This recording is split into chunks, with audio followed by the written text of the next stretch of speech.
In the winter of 1637, something unbelievable happened in the Dutch Republic. Contracts worth more than entire houses vanished overnight. Fortunes disappeared.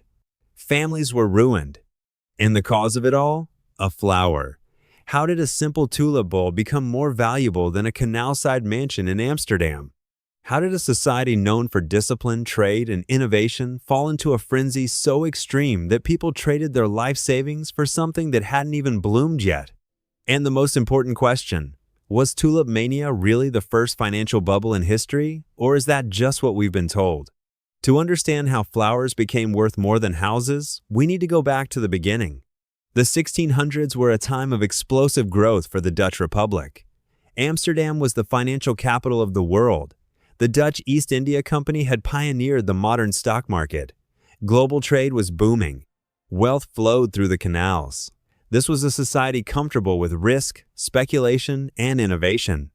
Tulips were introduced to Europe from the Ottoman Empire in the late 1500s. They were exotic, rare, beautiful, and unlike common European flowers, some tulips developed unique, broken color patterns, flames of red and white, caused by a mosaic virus. These rare varieties became luxury status symbols. The wealthy displayed them like art. Soon, demand began to outpace supply, and that's when things started to change. At first, tulips were collected by botanists and elites. But as prices rose, something psychological happened. People noticed that bulbs bought one season could be sold for more the next. Tulips became not just flowers but investments.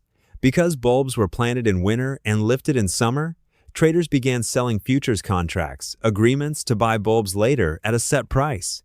This meant people were trading paper promises, not actual flowers. Prices began climbing rapidly. A rare Semper Augustus bulb reportedly sold for more than 10 times the annual income of a skilled worker. Why? Because everyone believed someone else would pay more tomorrow. Cause met effect. Rising prices attracted new buyers. New buyers pushed prices higher. Higher prices validated the belief that tulips were unstoppable, and the mania spread beyond merchants to bakers, farmers, and craftsmen. What could go wrong? By late 1636, tulip trading had become a national obsession. Taverns turned into trading floors. Contracts exchanged hands multiple times before the bulb even touched soil. At the peak, a single bulb could sell for the price of a well-furnished Amsterdam house. But here's the twist. Most buyers never intended to plant the bulbs. They only intended to flip the contract. This wasn't about flowers anymore. It was about belief. And belief is fragile. In early February 1637, at a routine auction in Haarlem, buyers failed to show up. No dramatic event, no government ban, just hesitation. That hesitation triggered fear. If buyers disappeared, prices couldn't rise. If prices couldn't rise, contracts weren't worth anything. Within days, confidence collapsed. Prices plummeted by over 90%. Those paper fortunes? Gone. The same mechanism that fueled the rise now accelerated the fall.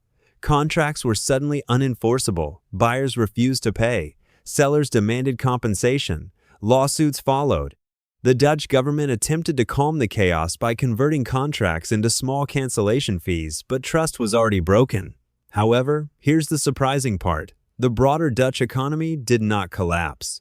Tulip mania was devastating for speculators, but it didn't destroy the republic. The real damage was psychological. A lesson in mass speculation had been written in petals. This is Nito D Creator. Follow for more.